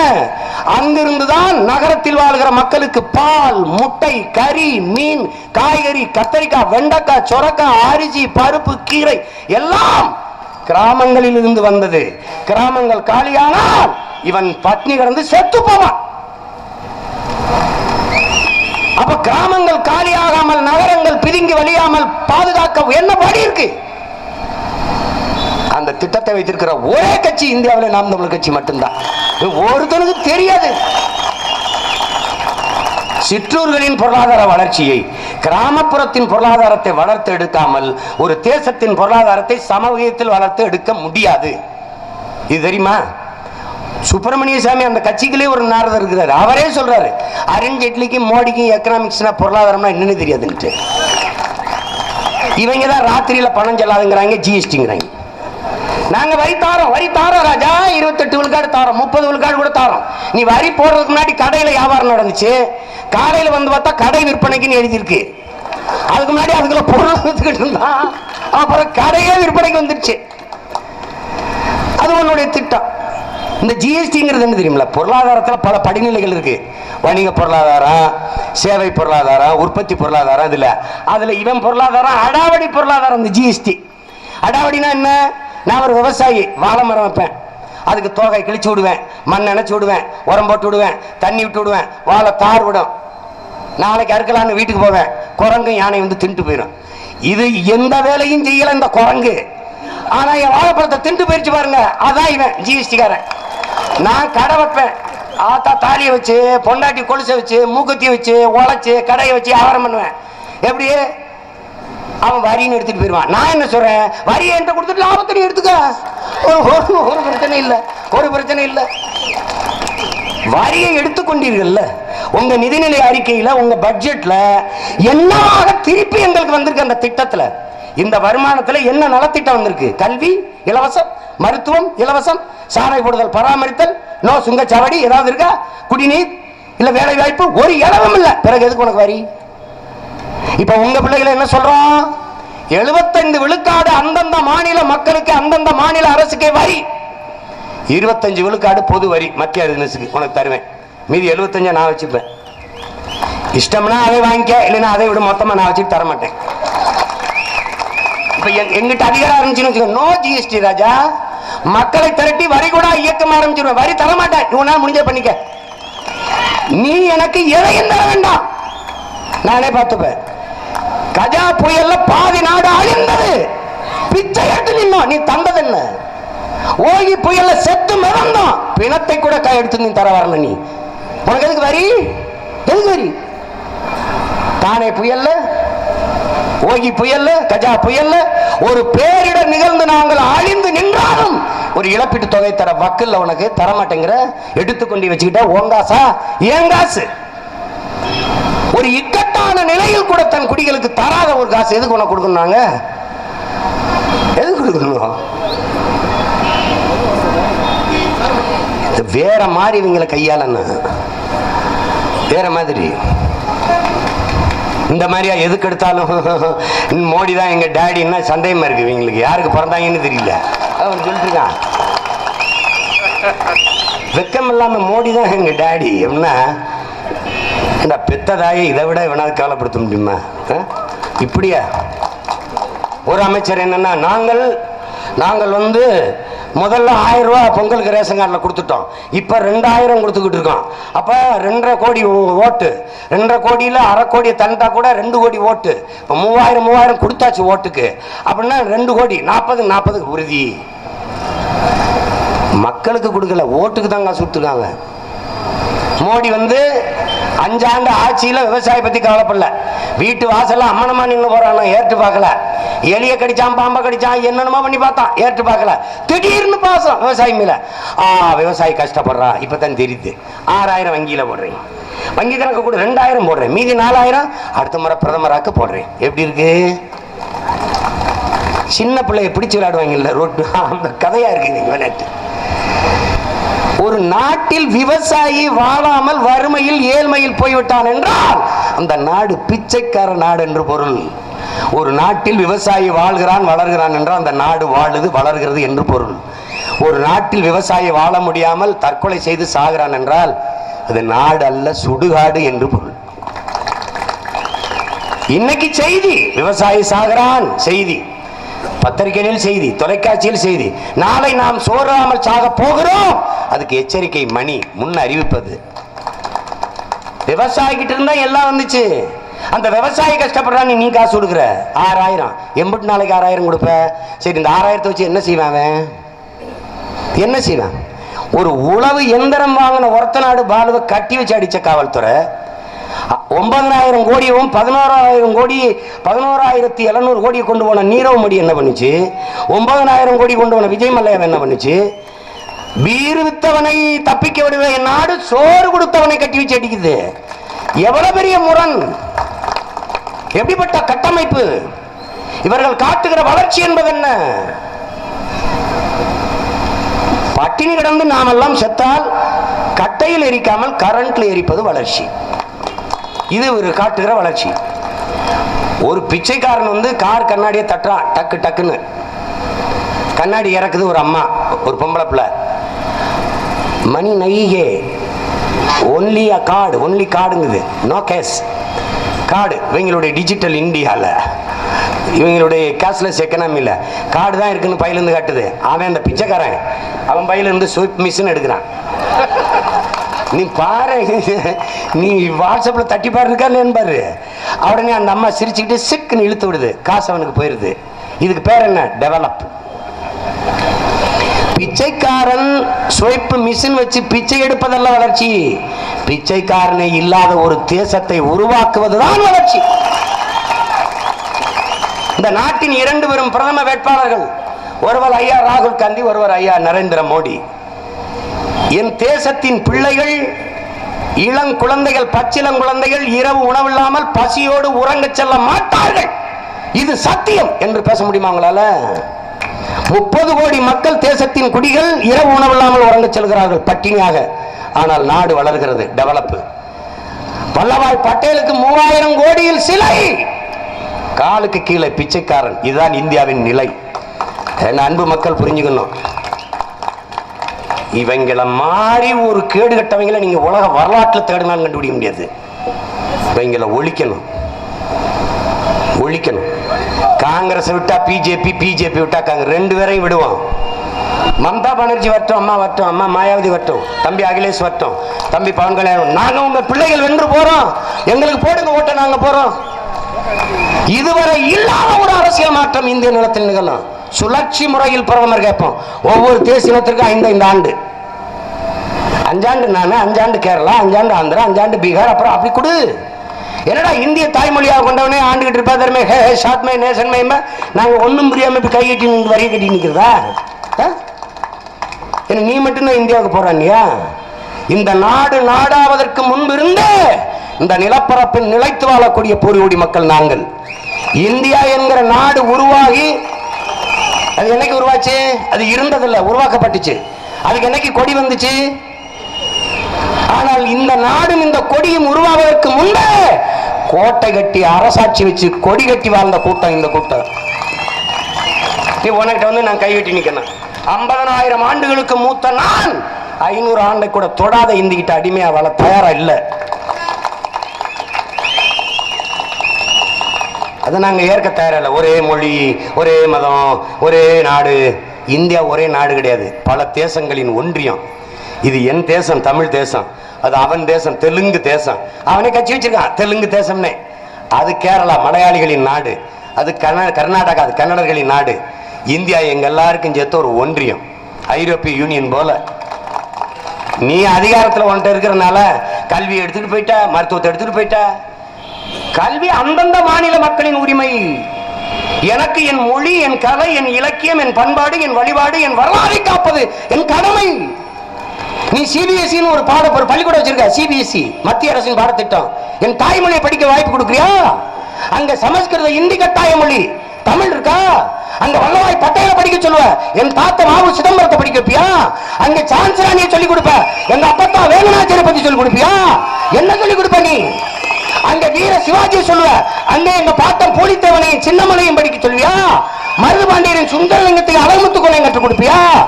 என் வரலாற்றில் இருந்து நீ வெளியேற்ற, என் மொழியிலிருந்து என்ன வெளியேற்ற? என் மொழியிலிருந்தும் என் வரலாற்றிலிருந்தும் ஒரு இனம் வெளியேறிவிட்டால் அது வாழாது செத்து போகும். என் அன்பு மக்களே, வேற இழந்த மரமும் வரலாற்றை மறந்த இனமும் வாழாது. இது உலக உண்மை. என்ன போனாலும் சரி எங்கள் உரிமை விட்டு கொடுக்க முடியாது. சீமான் சாகலாம், அவன் உயிர் போகலாம், அது தனிப்பட்டவனுக்கான இழப்பு. என் உரிமை இழப்பு என்பது ஒட்டுமொத்த தமிழ் இனத்திற்கான இழப்பு. ஒருவரும் விட்டு கொடுக்க முடியாது. யாரையாவது பேச சொல்லு, ஐயா ஈவிகேச பேச சொல்லு. நாங்கள் வந்தால் யாரையா சொல்லு, நாங்க வந்தபோது என்ன பண்ணீங்க? படுத்துங்கிட்டீல, என்ன பண்ணீங்க?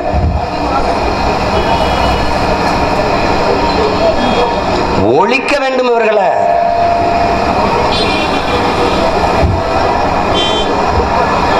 வரும்போது ஏழை எளிய மக்களின் சின்னம் உதயசூரியன், எளிய மக்களின் ஏழை விவசாயிகளின் சின்னம் ரெட்டலை. அதே விவசாயி எப்பவுமே ஏழையா இருக்கான். அவன் என்னைக்கு பணக்காரன் ஆகிறது? என்னைக்காமா?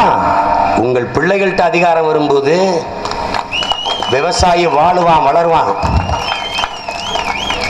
எப்படி? உலகத்தில் எந்த முதலாளியும் அவன் உற்பத்தி செய்த பொருளுக்கு விலையை அவனை தீர்மானிக்கிறான். செருப்புக்கோ, விளக்குமாருக்கோ, குண்டூசிக்கோ, பிளட்டு கத்திக்கோ, கோடாரிக்கோ, மண்வெட்டிக்கோ 10 ரூபாய்னா 10 ரூபா. ஆனால் விவசாயி விளைவிக்கிற எந்த பொருளுக்கும் அவன் விலையை தீர்மானிப்பதில்லை, வாங்குவன் தான் தீர்மானிக்கிறான். இப்ப நாம என்ன சொல்றோம்? விளைய வைக்கிற விவசாயியை விலையை தீர்மானிக்க முடியும் என்கிறத கொண்டு வர்றோம். வேளாண்மையை தேசிய தொழிலாக்கி அரசு பணியாக மாற்றுகிறோம். வேளாண்மை என்பது தொழில் அல்ல, நம் வாழ்வியல் பண்பாடு என்று அதை செய்கிறோம். படித்தவர்கள் படிக்காதவர்கள் அனைவருக்கும் வேலை விடுகிறோம். காரை ஏற்றுமதி செய்கிறது என் நாடு, சோறை இறக்குமதி செய்கிறது, வெங்காயம் பருப்பை இறக்குமதி செய்கிறது. கார் இல்லை என்று எந்த நாட்டில் போராட்டம் புரட்சி வந்திருக்கிறது. ஆனால் நீரும் சோறும் இல்லை என்றால் எந்த நாட்டில் புரட்சி வராமல் இருக்கிறது. அதை எதிர்கொள்ள யார் யார் யார் நிப்பா? யார் நிப்பா? எழுதி வைத்துக் கொள்ளுங்கள். இன்னும் 2 ஆண்டுகளில் இவர்கள் எதிர் நிற்க முடியாத மக்களின் புரட்சி, மக்கள் ஜனநாயக புரட்சி இந்த மண்ணில் வெடிக்கும். எவனும் எதிர் நிற்க முடியாது. இந்த விவசாயியை வாழ வைப்பதற்கு நான் போய் காலமாட்ட சின்னமா கேட்டேன். உயிருள்ள எதையும் தர முடியாதுன்ட்டாங்க தேர்தல் ஆணையத்தில். ஆனால் விவசாயியை கொடுத்துருக்காங்க. உயிருள்ள எதையும் தர முடியாதுன்னு சொன்ன தேர்தல் ஆணையம் எனக்கு விவசாயத்தை கொடுத்துருக்கேன். விவசாயியை கொடுத்துருக்கேன்னு அர்த்தம் விவசாயி யாரும் உயிரோடு இல்லைன்னு அர்த்தம். அவனுக்கு உயிர் இல்லைன்னு அர்த்தம். அதை ஏன் எனக்கு சின்னமா கொடுத்துருக்கு? உயிரை கொடுத்தாவது அவனை காப்பாத்திடுவாங்கிறதுனால கொடுத்துருக்கு. ஏன் 2 கரும்போட கொடுத்துருக்கு? 2 கரும்போட கரும்பு தன் உடம்பை கசக்கி பிழியும் போதும் இனிப்பான சாரையும் சர்க்கரையும் தருவது போல தமிழ் மக்களுக்கு நாங்கள் உழைப்போம் என்பதற்காக இரட்டை கரும்போடு நிற்கிற விவசாயி. என் விவசாயி கைகட்டி நிற்கிறான். அவனுக்காக நாங்கள் கை நீட்டி வாக்கு கேட்கிறோம். நாங்கள் கேட்பது வாக்கல்ல, என் இன மக்களின் வாழ்க்கையை, வருங்கால தலைமுறை பிள்ளைகளின் வாழ்க்கையை. ஓட்டல்ல நாங்கள் கேட்பது நம் இனத்தின் உரிமையை கேட்கிறான். மதிப்புமிக்க உரிமையை சில ரொட்டி துண்டுகளுக்கு விற்பது என்பது அவமானகரமானது என்கிறார் அண்ணல் அம்பேத்கர். அந்த தவறை என் மக்கள் தொடர்ச்சியாக செய்யாதீங்க. இந்த பிள்ளைகள் இவ்வளவு நெஞ்சு வெடிக்க வெடிக்க தொண்டை தண்ணி காய தொண்டை கட்ட கட்ட கத்துறமை காரணம் என்ன? உங்கள் மேல வச்சிருக்கிற அன்பு, உங்க மேல வச்சிருக்கிற பாசம். அதை புரிந்து கொண்டு மதிப்புமிக்க என் மக்கள் உங்கள் மதிப்புமிக்க வாக்கை எளிய பிள்ளைகள் எங்களுக்கு தந்து வெற்றி பெற செய்யுங்கள். உங்களின் சின்னம் விவசாயி சின்னம். உழவு இல்லை என்றால் உணவு இல்லை உலகத்தில். உணவு இல்லை என்றால் உலகில் உயிர்களே இல்லை. உயிர்கள் இல்லை என்றால் உலகமே இல்லை. எனவேதான் உலகை மீட்போம், உலகை காப்போம் என்ற முழக்கத்தை முன்வைத்து புதிய ஒரு தேசம் செய்வோம், மக்கள் புரட்சியால் அதை உறுதி செய்வோம் என்று நாங்கள் இந்த தேர்தலை எதிர்கொள்கிறோம். என் அன்பு மக்களே, புதிய ஒரு தேசம் என்றால் பசி, பஞ்சம், ஊழல், லஞ்சம், கொலை, கொள்ளை, சாதிய இழிவு, தீண்டாமை, அடக்குமுறை, ஒடுக்குமுறை, பெண்ணி அடிமைத்தனம், பாலியல் வன்கொடுமை, மதுமத போதை, இது ஏதுமற்ற ஒரு தூய தேசம். காட்டு வளம், கனிம வளம், கடல் வளம், நீர்வளம், நிலவளம், மலை வளம் எல்லாவற்றையும் காப்பது. அனைவருக்கும் கல்வி, கல்விக்கேற்ற வேலை, வேலைக்கேற்ற சம்பளம், அதை கொண்டு வாழ்கிற பெருமை மிக்க வாழ்வு. தடையற்ற மின்சாரம், தூய குடிநீர் இலவசம், நடக்க சரியான பாதை, படிக்க சரியான கல்வி, எல்லாவற்றையும் மாற்றி படைப்பது. அதுதான் புதிய தேசம், புத்தம் புது தேசம். அப்படி ஒரு தேசம் படைக்க துடிக்கிற உங்கள் பிள்ளைகள் எங்களுக்கு உங்கள் மதிப்புமிக்க வாக்கை தந்து எங்களை வெல்ல செய்ய வேண்டும். என் அன்பிற்குரிய மக்களே, தேனி நாடாளுமன்ற வேட்பாளராக நிற்கிற என் அன்பு மாமன் தமிழ் முழக்கம் சாகுல் ஹமீது அவர்கள், என் அருமை தாய் மாமன், எனக்கு முன்பிருந்தே இந்த தமிழ் இனத்திற்கும் தமிழ் மக்களுக்குமாக போராடி கொண்டிருக்கிற ஒரு மகத்தான தலைவன். 1.5 ஆண்டுகளுக்கு மேலே பொடா சிறை சட்டத்திலே சிறையில் இருந்து தன் தொழில் முழுக்க நட்டப்பட்டு போன பிறகும் தன் இழப்பு தன்னோடு, தன் இனத்திற்கு எந்த இழப்பும் வரக்கூடாது என்பதற்காக இன்றைக்கும் களத்திலே நின்று போராடுகிற ஒரு பெரிய தலைவன் என்னுடைய மாமன் தமிழ் முழக்கம் சாகுல் ஹமீது அவர்கள். சும்மா வந்து என் மாமனுக்கு நான் சீட்டு கொடுக்கல, என் மாமங்கிறதுக்காக, என் தாய் மாமன் என்பதற்காக சீட்டு கொடுக்கல. சாகுல் ஹமீதுக்கு முன்னாடி தமிழ் முழக்கம் ஏன் வந்தது? தமிழின் மீது தீராத பற்றும் காதலும் கொண்டிருப்பதால் தமிழ் முழக்கம் என்று ஒரு இதழ் நடத்தினார். அதிலிருந்து தமிழ் முழக்கம் சாகுல் ஹமீது என்று அழைக்கப்பட்டார். அவர் பயணிக்காத கட்சி கிடையாது. நான் திரைப்படம் எடுத்துக்கொண்டிருக்கும் போது கட்சி ஆரம்பிக்க சொன்னாரு. சும்மா மன்ன லூசான்னு திட்டி விட்டேன். நான் ஏன் உங்க மருமையை நல்லா இருக்கிறது பிடிக்கலன்ட்டு, காலம் பாருங்க எப்படிப்பட்ட வேலையை கையளிச்சிருச்சுன்ட்டு. படம் எடுத்தா நல்ல காசு வரும், புகழ் வரும். இப்பவும் கத்திட்டு தெருவுலன்னா மாயாண்டி குடும்பத்தை நல்லா நடிச்சிருக்காங்கிறாங்க. அங்கேயே இருந்து தொலைச்சிருக்கிறாமன்னு கூட தோணுது. ஆனா அது என் தனிப்பட்ட வருமானம். எனக்கு என் வருமானமா என் இனமானமா என்றால் என் இனமானம் தான் பெரிதாக தோன்றுது. தேடி தேடி பார்த்து இந்த தொகுதிக்கு யார் பொருத்தமான வேட்பாளர் என்று பலகட்ட ஆய்வுக்கு பிறகு என் தாய்மாமன் தமிழ் முழக்கம் சாகுல் ஹமீது கொண்டாந்து நிறுத்தினேன். தன்னலமற்ற உண்மையும் நேர்மையுமாக மண்ணையும் மக்களையும் நேசித்து உழைக்கக்கூடிய ஒரு மகத்தான மனிதன் என்னுடைய தாய்மாமன் தமிழ் முழக்கம் சாகுல் ஹமீது அவர்கள். என் அன்பிற்குரிய மக்களே, அதை போலவே பெரியகுளம் சட்டமன்ற தொகுதியில் என்னுடைய தங்கை சோபனா அவர்களுக்கு விவசாய சின்னத்திலே நீங்கள் வாக்களிக்க வேண்டும். ஆண்டிப்பட்டி சட்டமன்ற இடைத்தேர்தலுக்கு என்னுடைய தங்கை இரா அருணாதேவி அவர்களுக்கு நீங்கள் விவசாய சின்னத்திலே வாக்களிக்க வேண்டும். ஒரு நாட்டில் ஒரு விவசாயி வறுமையாக இருந்தால் அந்த நாடே வறுமை நாடு என்றுதான் கணக்கிடப்படும் என்கிறார். உழவினார் கைமடங்கின் இல்லை, விளைவதும் விட்டேம் என்பாக்கும் நிலை எழுதியிருக்கு தமிழ் மறை. வள்ளுவ பெருமானார் தான் தந்தருளிய வேதத்தில் பொது மறையில் 10 குறள் உழவுக்கென்று அதிகாரம் வைத்து பாடிய ஒரே வேதம் தமிழனுடைய வேதம் தான். உழுதுண்டு வாழ்வாரை வாழ்வார் மற்றவரெல்லாம் தொழுதுண்டு பின் செல்பவர். உழவுக்கும் தொழிலுக்கும் வந்தனை செய்வோம், மீனை உண்டு கழிப்பவரை நிந்தனை செய்வோம் என்கிறான் பெரும்பாவளன் நமது பாட்டன் பாரதி. என் அன்பு மக்களே, சுழன்றும் ஏற்பின்னது உலகம், அதனால் உழந்தும் உழவே தலை, உழவே தலை என்று பாடுகிறது தமிழ் மறை. எனவே அந்த உழவை போற்றுவோம். அதற்காக உழவர் குடியான் அந்த விவசாயிக்கு உங்கள் மதிப்புமிக்க வாக்கை நீங்கள் தர வேண்டும். பசித்து 3 வேளை உணவு என்கிற ஒவ்வொரு குடிமகனும், ஒவ்வொரு இன உறவுகளும் விவசாயிக்கு நன்றி உணர்ச்சியோடு நீங்கள் வாக்கு செலுத்த வேண்டும். நன்றி மறந்தவர்களாக ஆகிவிடாதீர்கள். உங்களை நம்பி நிற்கிற எங்களை கைவிட்டு நம்பிக்கை துரோகத்தை செய்து விடாதீர்களே. நம்பிக்குரிய பெற்றோர்களே, அருமை சொந்தங்களே, வெல்ல போகிறான் விவசாயி என்று உறக்க சொல்லுங்கள் இந்த உலகிற்கு. வெல்லட்டும் வேளாண் பெருங்குடி மகன். உங்கள் சின்னம் விவசாயி, நமது சின்னம் விவசாயி. என் அன்பிற்குரிய மக்களே, நாம் தமிழர் கட்சியின் வெற்றி என்பது நம் இனத்தின் வெற்றி, இனத்தின் தன் மானத்திற்கான வெற்றி. உங்கள் வெற்றி வேட்பாளர் என் அன்பை தாய்மாமன் சாகுல் அமீது அவர்கள், என் தங்கை சோபனா அவர்கள், அருணாதேவி அவர்கள். உங்கள் சின்னம் விவசாயி. நன்றி, வணக்கம். நாம் தமிழர்.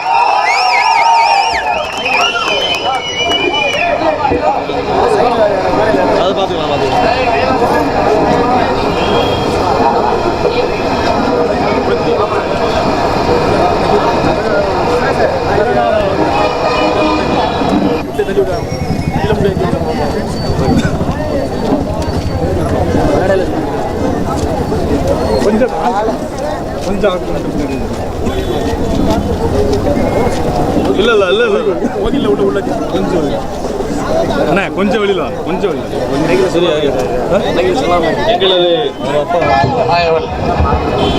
கூடலூர் ஒன்றிய பொறுப்பாளர் அண்ணன் சுதேசி அவர்களுடைய பெண் குழந்தைக்கு எங்களது அண்ணன் மாயவள் என்ற அழகான தமிழ் பெயரை சூட்டியுள்ளார்.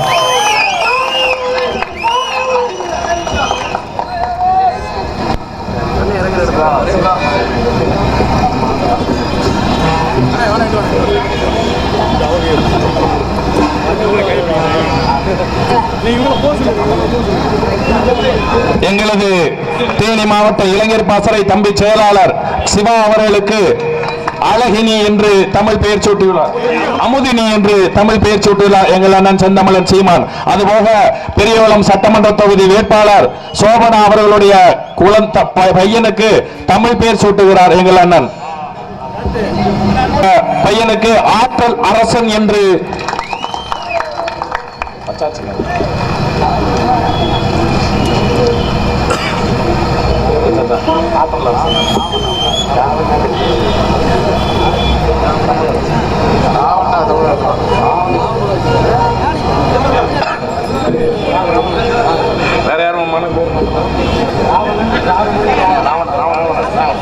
எங்களது பெரும்பாட்டன் ராவணன் என்று பெயர் வைக்க நாங்கள் பெரிதும் நேசிக்கின்ற அன்பு உறவுகள் அனைவருக்கும் வணக்கம்.